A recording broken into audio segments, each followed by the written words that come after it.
So namaste everybody. My name is Kalyan Vishwanathan. I am the current president of Hindu University of America. And you might have heard that Hindu University of America has been in existence for a long time now, since it was authorized by the state of Florida in 1993.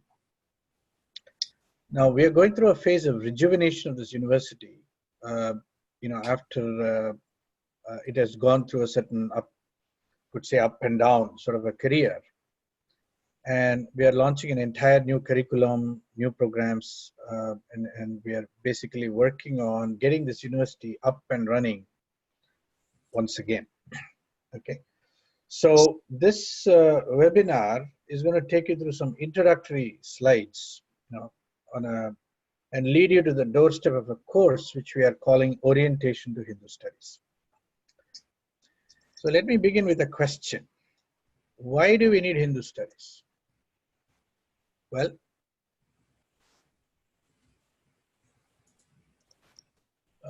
shoot, what happened? I paused my sharing.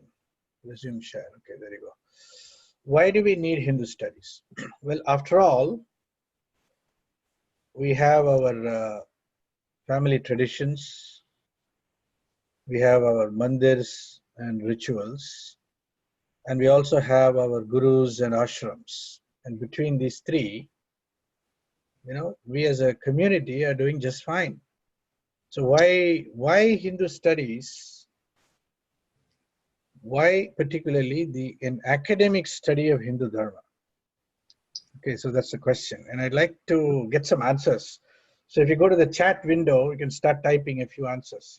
Let's get a couple, 2-3 perspectives on the board. How do we see the chat window? There you go.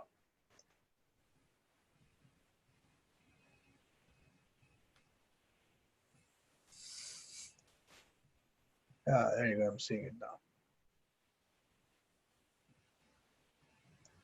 To understand culture, so that anti-Hindu bias doesn't define us, okay? To understand a current academic discourse. To be part of the mainstream academia, okay? Wonderful. Very good. Any other answers, anybody? Great, my roots, my ancestors and my way of life. How it was, how it is, how it should be. In the absence of Gurukulam, it is needed. Yeah, Article 30A stopped Hindu education. Younger generation increase their knowledge. Very good. Okay, excellent. So there are several different perspectives that have emerged here. Okay. All right, good. So let's move on. Now, there is this little matter of our history, the burden of our history, as I call it. And this is a graph that has been reconstructed from the very famous Angus Madison the economic history of the world. Many of you might have heard about Angus Madison and his work.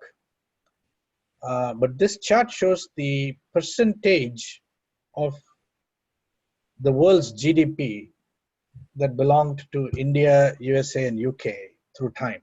Okay, it goes back all the way to 0 CE. And as you can see, for a very long time, until just 300 years ago, India's share of the world's GDP was almost 1/4. And it was just at this time, the GDP of the United States and UK were all very marginal. But then there was a dramatic collapse. There were basically a couple of significant events. The Islamic invasions began, colonization began. And then most of us were born here. And, today India's share of the world's GDP is 3.5% or thereabouts. Okay. And it's very hard to imagine an India which was not like it is today. In fact, to reimagine how it was in the past, it's very hard to do it after all that has transpired. But just one quick look, there were the great universities of the past, we've heard about it. But then slowly they gave way to the great universities in England. Today we have the Harvard and the Stanfords as the premier universities of the world. And of course, we have JNU driving the conversation about India primarily in India. Now, one of the challenges of this burden is the following, that inevitably and invariably, Hindus are portrayed as aggressors and villains of history, or at least some Hindus are portrayed as aggressors and villains. And there is a massive distortion and a massive cognitive dissonance in the narrative about Hinduism and what it really is and what it is as we experience it. Minimally, the Hindu community is not in control of its own story and narrative. I mean, if you just look at the number of stories the New York Times and the Washington Post have carried about India and the situation in Kashmir, you will know very well that the Hindu community is not in control of its story and narrative. So the consequences of colonialism were quite severe. But let's first take the economic consequence. How much wealth did England drain away from India during the colonial period? Okay, so does anybody have an estimate? Would you like to share an estimate?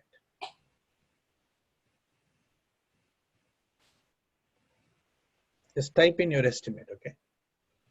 Arun Bhargava says $47 trillion. Rutviji says 42 billion. Okay, some more estimates, please. Ikshwaku Oza says 50 billion. Okay, couple more interesting estimates.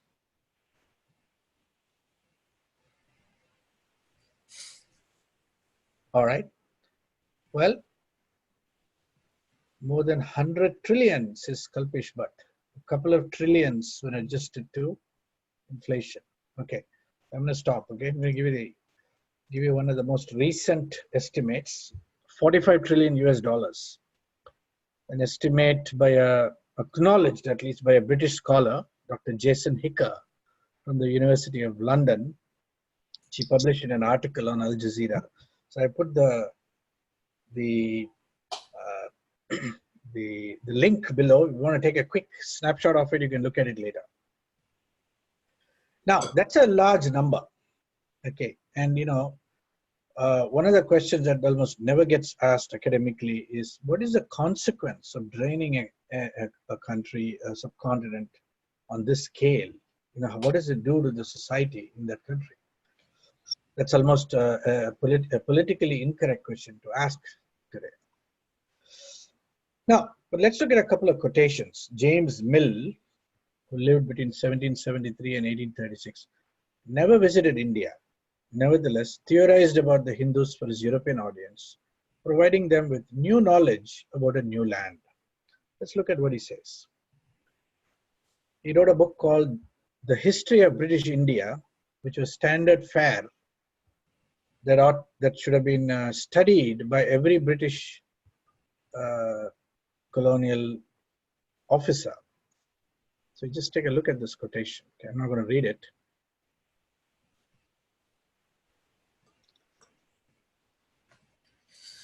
Now, as you see this quotation, you know, this is actually presented in the book as objective truth, as objective knowledge that everybody should not only study but assimilate and act in consonance with.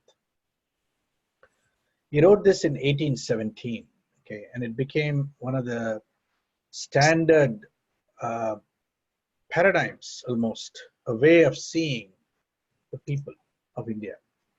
So the colonial narrative. So let's look at another gentleman called Marx, who never visited India, never came to India. He says the question, therefore, is not whether the English had a right to conquer India, but whether we are to prefer India conquered by the Turk, by the Persian, by the Russian, to India conquered by the Briton. He says, after all, things could have been worse for India. This is better. England has to fulfill a double mission in India, one destructive, the annihilation of the old Asiatic society, and the other, regenerating and laying the material foundations of Western society in Asia. He wrote this in 1853. He was not in University of Berlin anymore. He was living in England at the time. Here's another quotation. Our famous favorite Max Muller. The translation of the Veda will hereafter tell to a great extent of the fate of India and of the growth of millions of souls in that country. It is the root of their religion, and to show them what the root is, I feel sure the only way of uprooting all that has been sprung from it during the last 3,000 years. The ancient religion of India is totally doomed, and if Christianity doesn't step in, whose fault will it be? Now, both these gentlemen, Karl Marx and Max Muller, were Germans. They were not English. But why were they commenting about India when they did not possess India as a colony? What was Germany's extraordinary intersection with India? After all, they never came. They never possessed India. They never even coveted India. This is peculiar, isn't it? Let's move on. Contemporary obfuscation and dissonance. So here is a tremendous quotation from none other than our own Sheldon Pollock from Columbia University. More recent, he says Sultan Zainul Abidin, who lived from 1420 to 1470 AD, had heard about her, that is Sharada Devi's miraculous presence in the temple, had hopes of witnessing an epiphany. He came to the temple, I suppose, as the pious devotee he was, and begged to have some vision of the goddess in his sleep. Sharada, however, gave no sign of presence. Indeed, far from granting the Sultan darshan, the goddess made him smash to pieces her very own image. An extraordinary quotation, an inversion of reality. So where somehow the Sultan Zainul Abidin is innocent, is so innocent and pious. But the goddess Sharada was the villain of this event. She was the one who made him smash to pieces her own image. This is the inversion of narrative. Who is the victim and who is the villain? It gets inverted in the academic narrative. Why? Why do they do this? Here's another one. Our own Romila Thapar, Jawaharlal Nehru University, writing as late as 2016. The Babri Masjid was a 16th century mosque that in the name of history and culture had been deemed a protected monument of the Indian state. But in the name of Hindu nationalism, it was destroyed by those antagonistic to its presence at a site that they claimed was sacred to them, marking a temple to Rama. Even though the excavations of the Archaeological Survey of India and its readings have been strongly disputed by other archaeologists and historians. Very interesting comment. Actually, if you read the Archaeological Survey of India's findings, there is no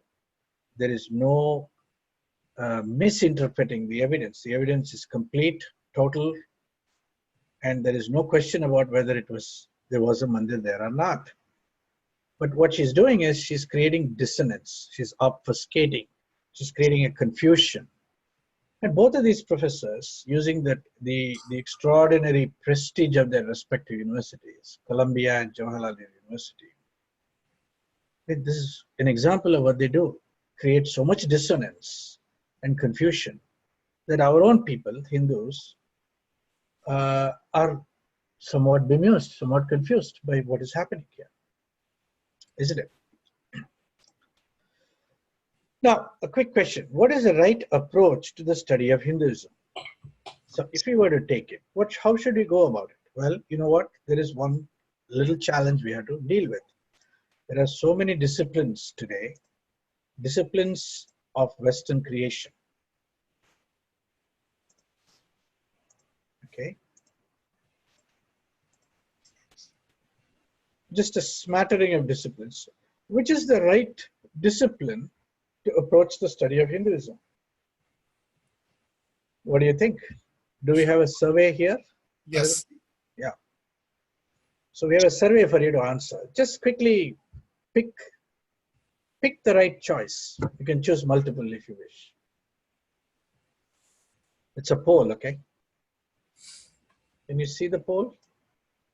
Okay, Arvindji, how do you pick your... Yeah, they can just click. Oh, they can just click. Yeah, many people are answering. Yes, good, good. Go ahead and vote. Everybody just pick something, okay? Pick one or two. There is a choice called... Did you add the choice called none of the above? No, I forgot. Sorry. Oh, okay, all right. Okay. It could be none of the above. It could be all of the above.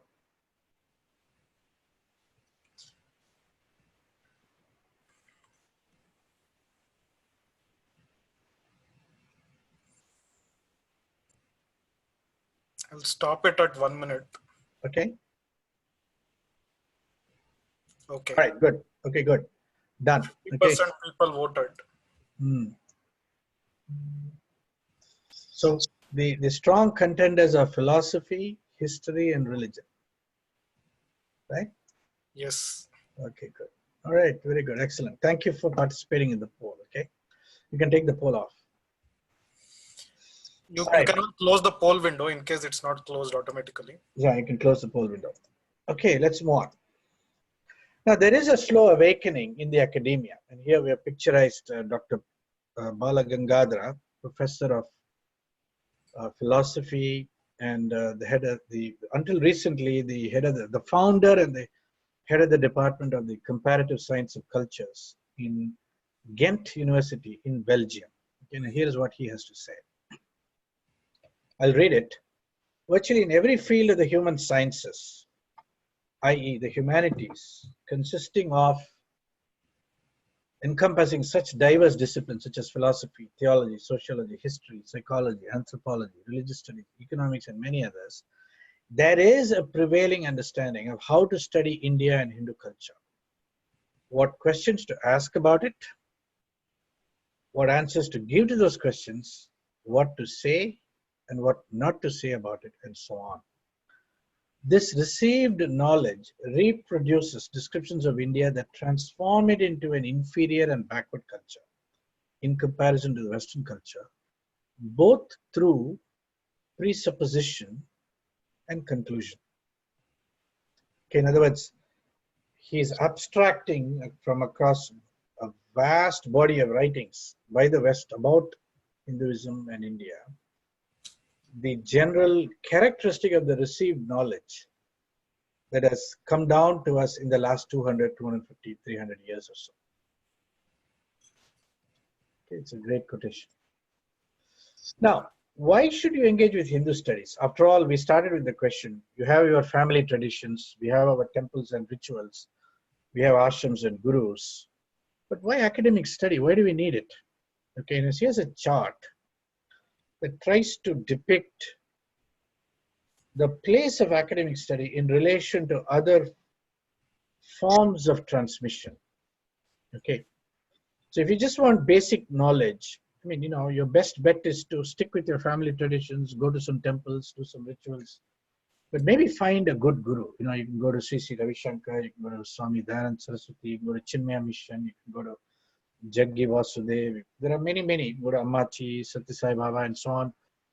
You will get basic knowledge and you'll get a very good accounting of Hindu culture and so on. You can get also from academic study, provided you go to the right place, okay, which are very few and far between right now. Now, worship and practice, you can see the right place is probably the mandir. Spiritual advancement, personal transformation, probably the guru or the ashram. But here's a whole sequence of things, therapy, counseling, teaching, research, writing, articulation, media, public square, participation, advocacy, policy making, debates, dialogues, representation, defense, contestation, conflict resolution, ownership of narrative, where Hindus are generally very unprepared. We are not confident, Hindus are not active in these domains, and perhaps we are even a little scared to participate, scared about the backlash, or scared about getting challenged, and so on. So we have another quick poll for you right here. So Arvindji, can you launch the poll? So the question is, if you were to take up Hindu studies, what would be your reason to do so? So multiple choice, you can select as many as you want. If you were to, there's no commitment here. If you were to study, why would you do it?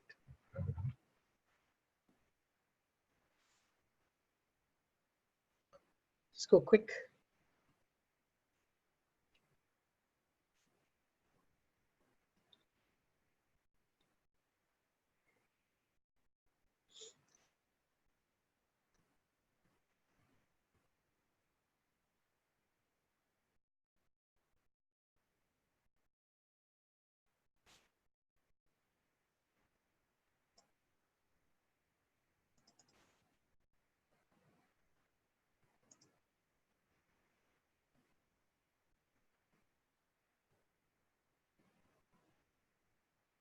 Okay, that's the end of the poll. All right, knowledge is the winner. Okay, good, wonderful. So let's move forward. The other two successful, top candidates are spiritual advancement and personal transformation. Okay, representation, debates and dialogue, teaching and research are also strong contenders. Very good. All right, let's move on.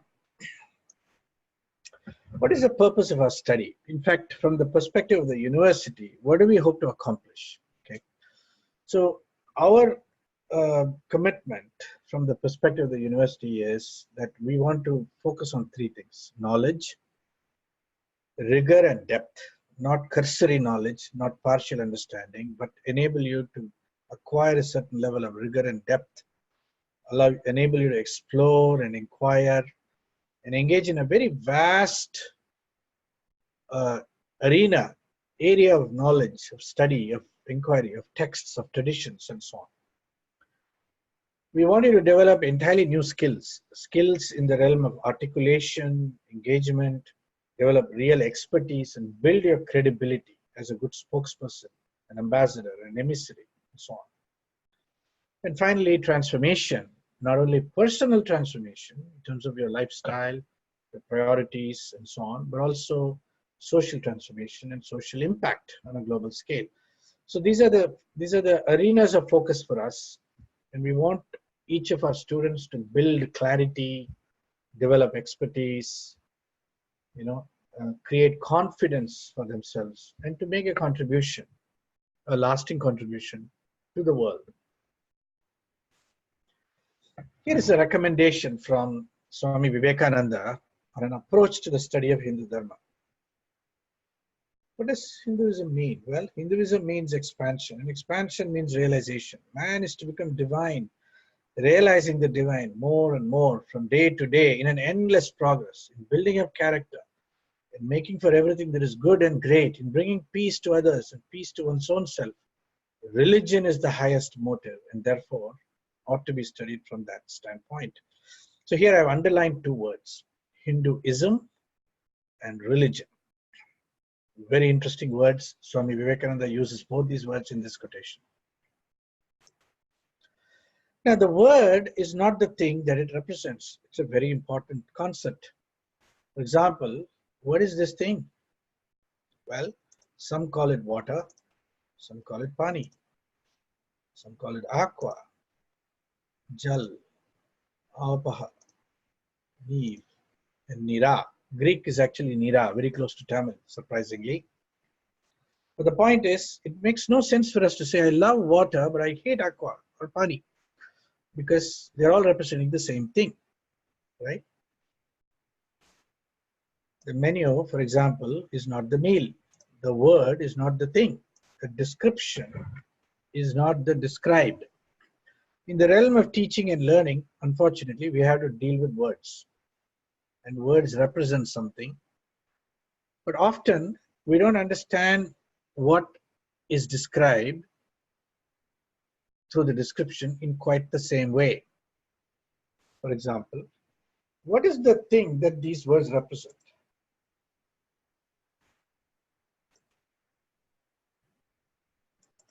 Is it a religion? Is it a tradition? Is it a family of traditions? Is it a culture? Is it a civilization? Is it a way of life? What's the right answer? Well, tell you what, each person will have a different answer, or many people will have many different answers. The thing is different than the words used to describe the thing. That's the point. So what is the thing that these words represent?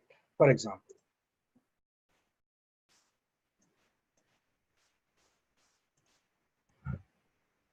is the thing the same thing? Are they different things? Are there many things involved here? Is it only one thing? Okay, enormous dissonance in this area, right? So the thing is not the word used to describe the thing. That's very, very important to recognize. But there's a difference between thing one and thing two. What's the difference? Well, thing one is accessible to the senses: touch, taste, see, hear, smell. And it's commonly known by everybody. It's called, and it's classified as apara vidya. It's a very famous verse in the Mundaka Upanishad, which gives you the two kinds of knowledge: apara vidya and para vidya. The second thing is inaccessible to the senses. Or is it accessible?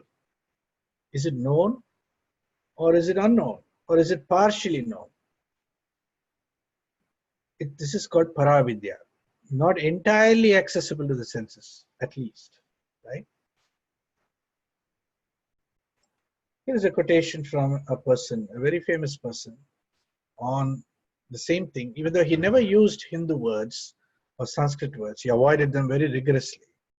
But I find in reading him, he was 100% consonant with the Upanishads and the Vedas.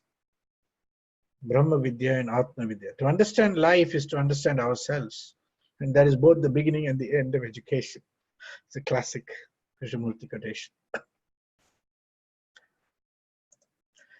What is the significance of our lives? Well, as a human being, we're all caught up. We're all engaged with, to varying degrees, with the pursuit of security and comfort. And if we are done with security and comfort, we have a secure, sorry, I stopped sharing there for a moment. We have a good time. So this artha and kama seems to be mostly the concern for most people. You know, a very vast percentage of our times is spent in these domains. But however, the real awakening of each one of us as a human being arises when we graduate from artha and kama, at least from the standpoint of a priority to the realm of dharma and moksha. And this is where,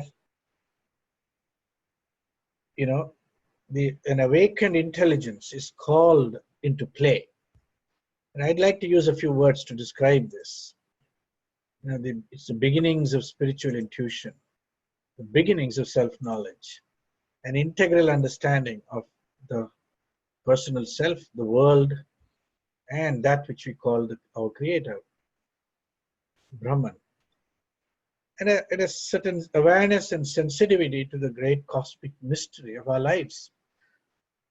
So really speaking, Hindu studies begins with an awareness of dharma and moksha.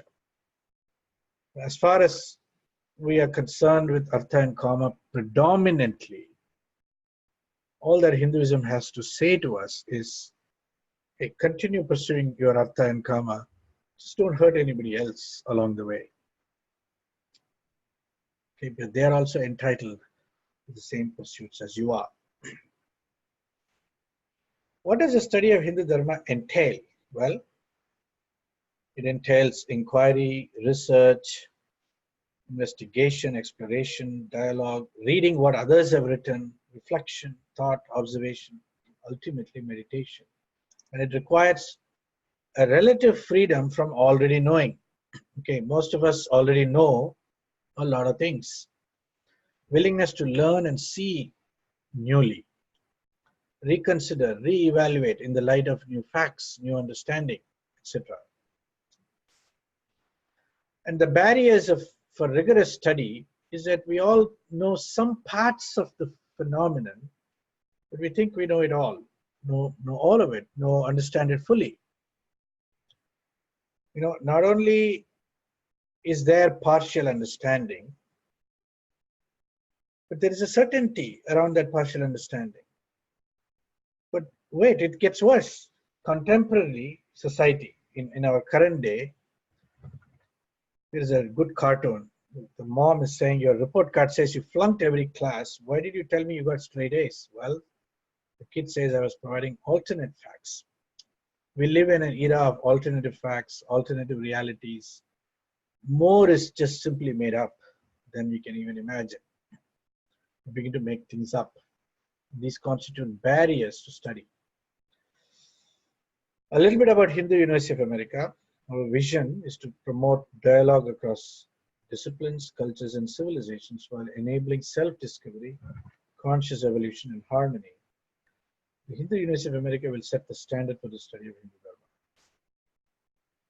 Mission: the Hindu University of America provides education and knowledge systems based in Hindu thought involving critical inquiry, ethics, and self-reflection. Committed to fostering the culture and traditions of Hindu Dharma in an atmosphere of academic excellence and freedom. Prepares students for service, leadership, and global engagement. The academic architecture of Hindu University of America involves 4 divisions: continuing education, where you can take courses a la carte or get certificates; undergraduate education, which we will launch in the near future; graduate degrees are flagship MA and PhD programs; and advanced studies at the level of postdoctoral research, writing, and publication. We anticipate that the university will make an impact, an enormous impact at the top of the pyramid, but its viability will be supported at the bottom of the pyramid through the launch of a number of certificate programs and continuing education courses. We are launching today with about 10 programs in the realm of continuing education, community education and certificate program, graduate diplomas in Sanskrit, master's degree in Hindu studies, master's degree in Sanskrit, doctoral degree in Hindu studies, accelerated programs, advanced studies, and so on. And all of this has been launched in a very short time. We formed a new board in January 2019, a new academic team, at least a core team in April, curriculum redesign, new website. University is now open for enrollment as we speak. The areas of study are organized into 2 groups. One which allows for deep immersion into Hindu studies, involves Hindu studies foundations, Sanskrit studies, and texts and traditions, and deep engagement with Western thought, post-colonial Hindu studies, history and method, conflict and peace studies. We've got a number of courses designed or under development in each of these areas. 10 programs, 6 areas of study, and 75+ courses on offer as we launch. Who should take up this study? Who could take up this study? Well, there are fundamentally two distinct groups. Culturally Hindu, people are looking to develop new skills and expertise. People are looking to reconnect with their roots, wish to participate in the public square in terms of writing, speaking, and representation. People are curious about life, looking for direction. Young people, that is, just people who want to, as you all voted on, develop your knowledge, acquire a deeper insight into what is Hindu Dharma and so on. And there are whole groups of people who are culturally non-Hindu, Western, non-Western, but non-Hindu definitely, who are interested in Hindu thought and culture, yoga, New Age spiritual groups.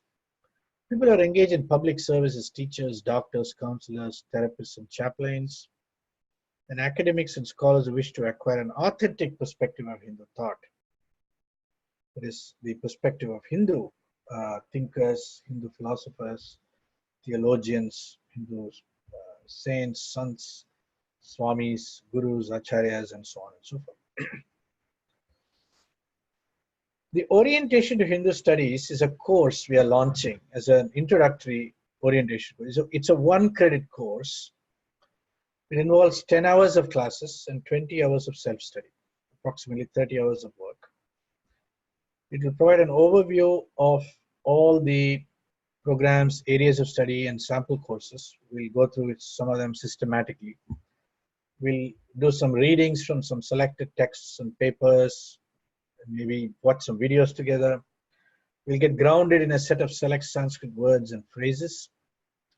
And this course will be taught by a number of different faculty members. Okay, so different sessions may be conducted by at least one, maybe even two faculty members. And the cost of the course is $300 for a 1-credit course. It's $200 if registered before September 10th. And you can join the initial program called the Continuing Education Program. For webinar attendees, we are waiving the admission fees. The course begins on the week of September 23rd and will end on the week of December 13th. 60 minutes per week. Classroom will begin at 8 p.m. Central Time, 9 p.m. Eastern Time, 6 p.m. Pacific Time. The course outcome is really a pass or a fail. There's no grading, and the only way you'll fail is if you not attend the classes. There'll be some essays and papers to read, some videos to watch, and maybe an essay or two to write during the course of the 12 weeks of the quarter. Here's a quick overview of the structure of the course and the topics we'll cover: Hindu studies background, colonialism and its aftermath, the building blocks of Hindu thought, academic architecture, Sanskrit studies, texts and traditions, post-colonial Hindu studies, history and method, conflict and peace studies, future directions and pathways, and final exam and assessment. In terms of the outcomes, we anticipate that students will explore various options and trajectories available in the Hindu studies program, distinguish the central ideas and concepts that constitutes the foundations of Hindu Dharma, inquire into and evaluate different elective areas of study and courses offered, distinguish between pathways towards a deep study of Hindu thought, or towards deep engagement with Western thought from a Hindu perspective, and discover and create pathways for engagement in Hindu studies curricula. The course will enable you to recognize the possible value and opportunity of engaging seriously and rigorously with the study of that which we call Hindu Dharma. Future possibilities as you advance in your knowledge and skills and you get transformed in your own life, there are many, many possibilities that will emerge for you. And naturally, all of this will result in the pursuit of secondary vocations, secondary careers, maybe in some cases even primary careers. But I just want to say there is a whole world of possibilities yet to be discovered, yet to emerge from a process of systematic, rigorous engagement with the world of Hindu Dharma. With that, I'll pause and we will take questions. And the way to do this is just type in your questions, okay? Just type in your questions.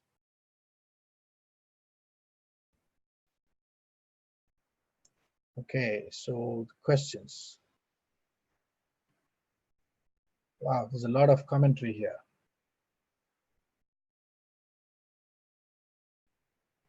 Okay. Looks like there's a side conversation going on here. I wasn't looking. So I want to take questions rather than comments. So can high school students take this course? Vikram Singhvi. Yes, they can. Yeah. Is there a link to the details you showed for this course on the website? Yes, absolutely there is.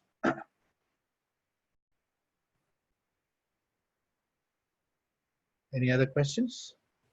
Jyoti ji wants to know if she can ask questions later. Yes, you can contact us. Yes, you can. Please, you can contact us. There's a lot of ways you can engage. But type in your questions. You know, there's no bad question.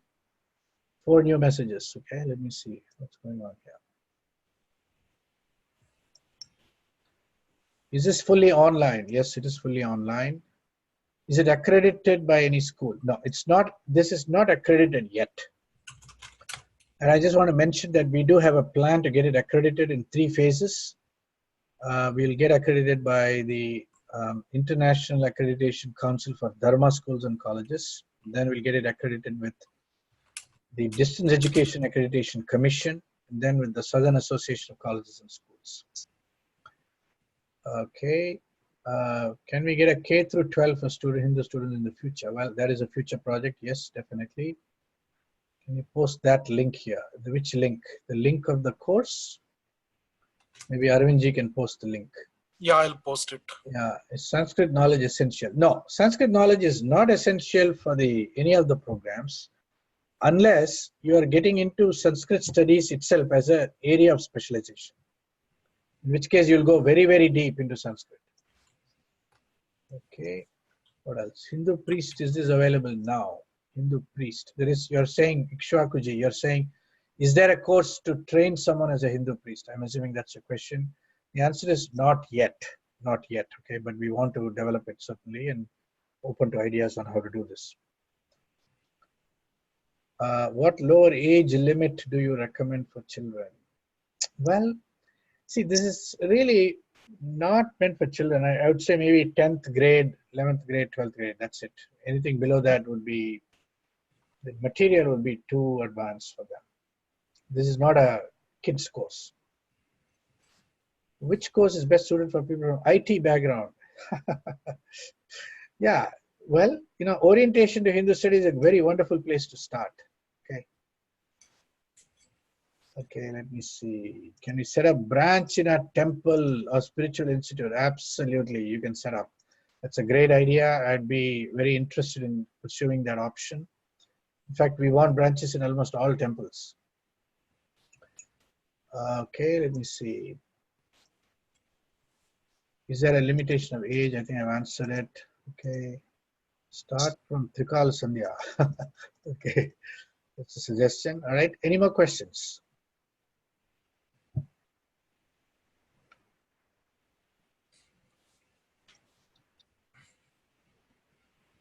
Any more questions about the... Yeah, there is a question, what will taking these courses enable us to do? Yeah, well, taking the first course will enable you to get into the program, the whole curriculum.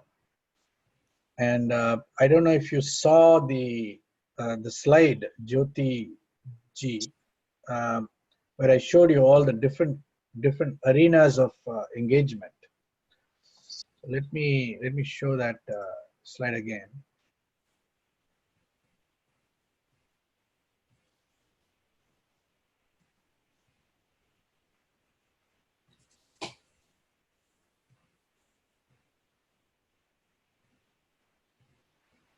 Go back to this slide.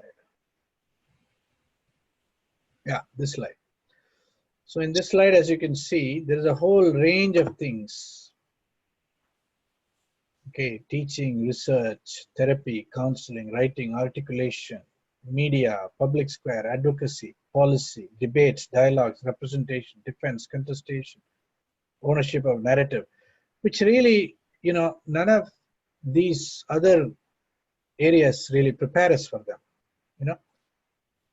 It's a fact that we are inadequately prepared as a community to engage, to go on CNN or MSNBC or Fox News and provide a Hindu perspective in an articulate manner. So there is much to be done in these arenas. This is what our intention is, to help you build skills towards, so that you, in the fullness of time, you are able to generate the confidence, the skills, and the capacity to engage in a variety of different frameworks and scenarios. Okay, so I hope that answered that question. Let me see if I'm going to chat again. So I can read out the questions, Kalyanji, if that will help. Yeah, go ahead. Yeah, please. What does advanced course cost? Advanced course. Well, there is not one advanced course. There are many. There are in fact 60 plus courses on the website. A graduate level course costs a 3-credit course costs $900. Okay, 1 credit hour is $300. We try to develop a knowledge center of a local community. What help we can get? That's a question we should take up offline. Is there a general course most Hindu parents can teach to their children? Okay, Hindu this is a very interesting question, and I would be keen on developing a course like this. Multiple people have asked for this till as of now, and this is a very interesting area. We should definitely develop this. if a bunch if a bunch of students in a if a bunch of students in a Hindu organization show interest in taking this class, do they register individually? Yeah, you have to register individually, and you know, yeah, ultimately each individual, you know, has to pursue their own journey through the curriculum. So the orientation to Hindu studies is just the first course. For For someone not not in academia as of now, where can one teach about Hinduism? Well, see, you can certainly teach in mandirs, but as you get qualified and acquire a degree, you will be able to teach in schools. You know, you can take a certificate in Hindu studies, for example, and you can go and deliver lectures in your local schools. And if you get a degree, then you can go to a community college. And if you get a PhD, a doctoral degree, well, you're eligible to teach in a university, provided you can get through their gatekeeping methods and so on. Ikshwakuji says spiritual law of success from Deepak Chopra. Yeah, sure, can be done. I think next question had a copy paste error, but they're asking how can we get the $100 discount for the course? Yeah, so the 200 you can register now, you'll get the discount. You can register before September 10th and get the discount right away. Hindu culture school begins from home. Yes, that's true. Date range, times, etc. Well, actually, the best way is there is, when you go to the course, you'll find that it advertises a particular quarter.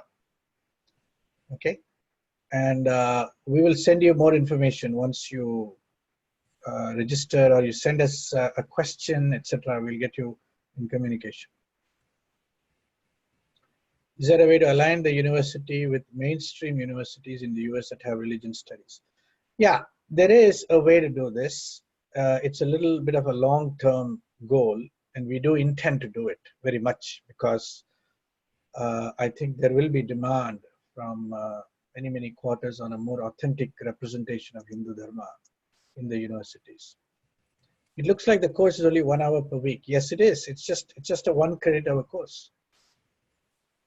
How is the new HUA different from the previous incarnation? Well, new board, new academic team, new curriculum, new academic architecture. It's brand new. Is there a branch in Southern California? No. See, at the moment, this is an online university only. Okay. But there is scope for centers. We want to develop this university as a distributed university, much like University of Phoenix, where there are many centers in many cities. So eventually, yes, there will be a branch in not only in Southern California, but many places. But we need to work towards that. We need the community's participation in accomplishing that. Appears focused on Dharma, religion. What are avenues for learning Indian history, science, math, social sciences? Yeah, there's a lot of courses are available. Priyaji, take a look at all the courses that have already been advertised. There is more coming in the near future. Language of instruction will be in English, yes, but would it have Hindi or Sanskrit content also? No, those will be specialized areas. There is an area of study called Sanskrit studies, which if you enter that area, yes, there'll be a tremendous amount of Sanskrit. Hindi, we have not introduced yet. It depends on the amount of demand.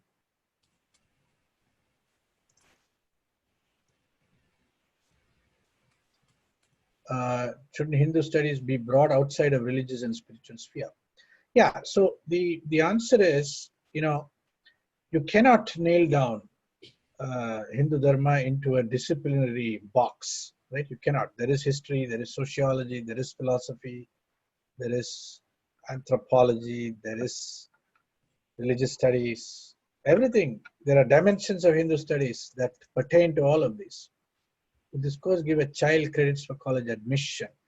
Well, we can definitely give credits, but whether the college will recognize the credit or not is a different question entirely. That has to be dealt with on a college by college basis. university by university basis. And once we get accreditation, that will be enabled much more seamlessly.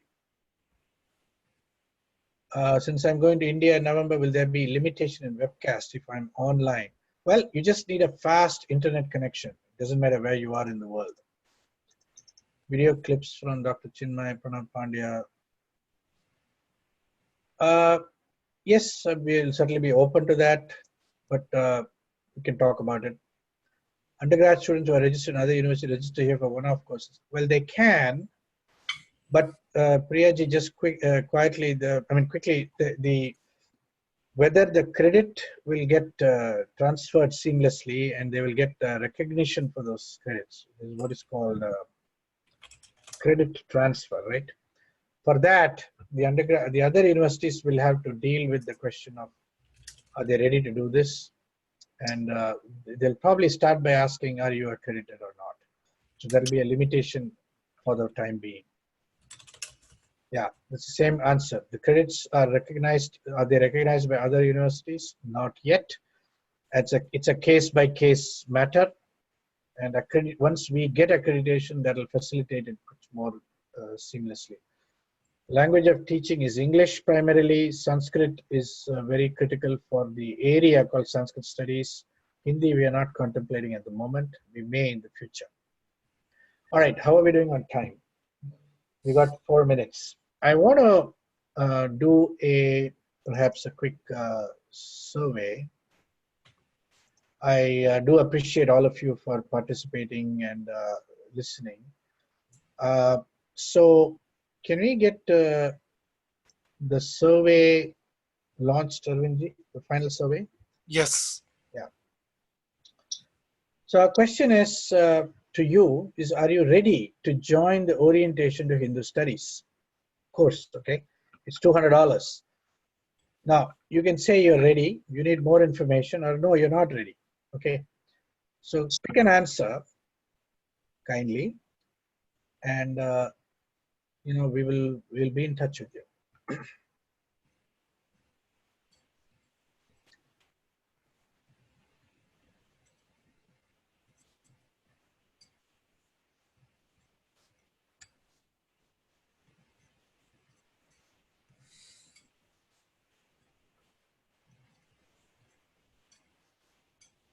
Everybody can select one answer.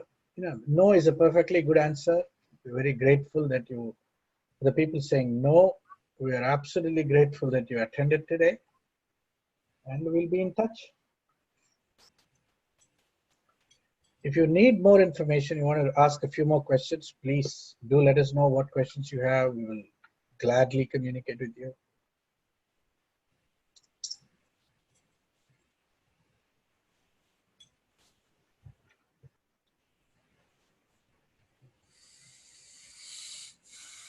We have 59% answered so far. There is a question, are the answer to the survey binding? No, of course not. Not at all, not at all. We're just getting a pulse, This is nothing, none of this is binding in any way.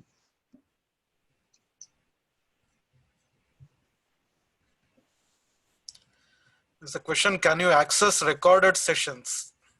Yes, in case you are unable to attend a session, we'll be posting recorded sessions in a secure area for you to privately access and view. So, hopefully you will not miss too many sessions, but our intention is that this whole process be very, very interactive, just like we conducted this webinar. And you only miss a session when you absolutely have to miss a session, and we'll get your recordings to view. Where are you physically located in Florida? Okay, so we have an office in Orlando. We have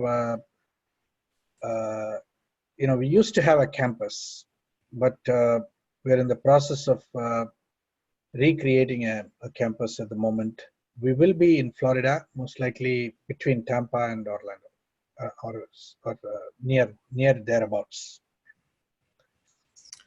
Is there a course for children to learn and speak Sanskrit?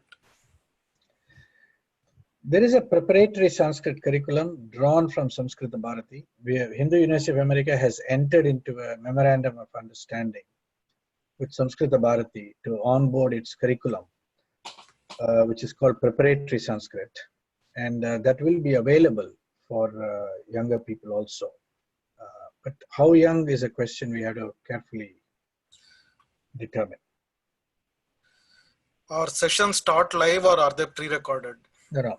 At the moment, all sessions are live, and we want to promote interaction, dialogue, conversation, much in the way our Bhagavad Gita is a conversation between two people, Krishna and Arjuna talking, conversing, dialoguing with each other. We want the teaching process to be primarily driven by dialogue, by questions, by answers, by engagement, and not by self-paced viewing of pre-recorded videos. We will use some video recordings, but they will be given as assignments. In between classes, you can review certain videos and so on. So we are committed to this particular model. Can working professionals complete curriculum in time? Absolutely. You may have to make slight adjustments, but the whole curriculum is designed for working professionals. And you can pace your program. You can take one course a quarter, maybe 2 courses a quarter, but at whatever pace you can go, it's up to you. You can pace yourself accordingly. So we had 31 people vote. I stopped the. You stop the vote. Yeah, Okay. it ran for almost 5 minutes. Okay. Wonderful. All right. Very good. So how are we doing on time? Let me stop sharing. Yeah, we are 1 minute past the hour. 1 minute past the hour. So I just want to conclude by acknowledging all of you and really thank you for participating. Thank you for giving us an hour of your time. And we hope that you will be encouraged to participate in at least the Orientation to Hindu Studies course coming up very, very soon. Thank you very much. Namaste, everybody. Thank you. Thank you. Thank you. Bye-bye. Thank you.